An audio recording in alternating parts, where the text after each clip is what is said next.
You look south these days and you don't see a country. You see a reality show that forgot to yell, "cut." Down there, they've twice elected a man who treats the truth like a snowbank in April. Something to plow through, pile up, and hope nobody notices the yellow parts. This is a guy who's been rehearsing for the Oval Office since he was fibbing his way through New York real estate listings, inflating square footage and net worth like he was pumping air into a bouncy castle on Coney Island. Reporters caught him phoning newsrooms in the 80s as his own fake spokesperson, John Barron, bragging about how rich and successful Donald Trump was. He was his own Russian bot before the internet showed up.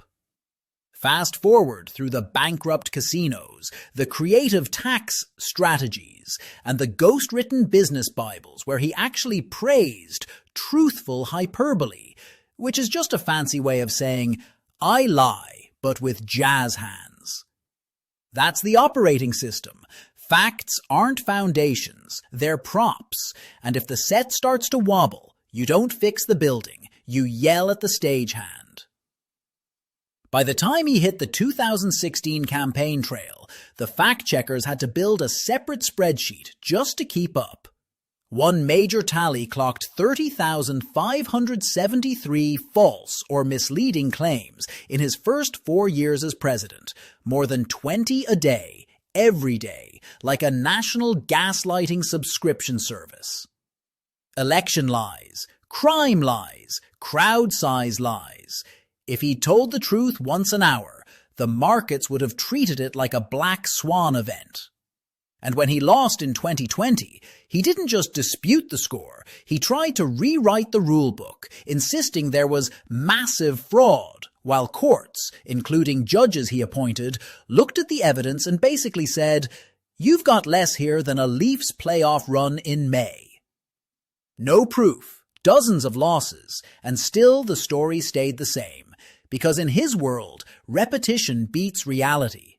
If it doesn't exist on paper, just shout it into being.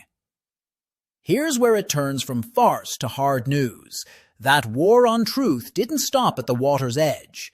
Canadian officials, from trade negotiators to central bankers, had to plan policy around a White House that might contradict its own position between breakfast and lunch, making long-term strategy about as stable as a canoe in a hurricane. Now we're in his second term, 2025, 2026, and nothing's changed but the stakes. He came back to office as a convicted felon in New York for falsifying business records tied to hush money payments, still insisting he's the victim of a witch hunt, still misdescribing the charges on stage, while the court transcripts tell a very different story. Fact-checkers tracking this new administration say the pattern continues. Grossly exaggerated migrant crime, phantom, rigged economic stats, and fantasy inflation charts that bear no resemblance to the data. When official numbers don't flatter him, independent agencies like the Bureau of Labor Statistics get smeared as corrupt rather than accepted as, people with calculators. From up here in Canada, that's not just another neighbour's family drama. It's a democratic house fire with a strong prevailing wind. When the most powerful office on earth treats verified fact as optional, it gives every two-bit strongman and conspiracy crank on the planet permission to say, "Statistics are fake, only my feelings count." And that contagion seeps across borders faster than any virus. So yeah, we'll crack jokes about it at the Legion and on late-night CBC, because that's what we do.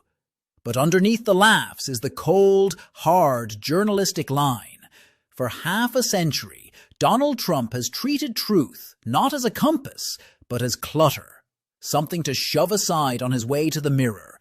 And the cost of that isn't just American, it's global, and it's growing.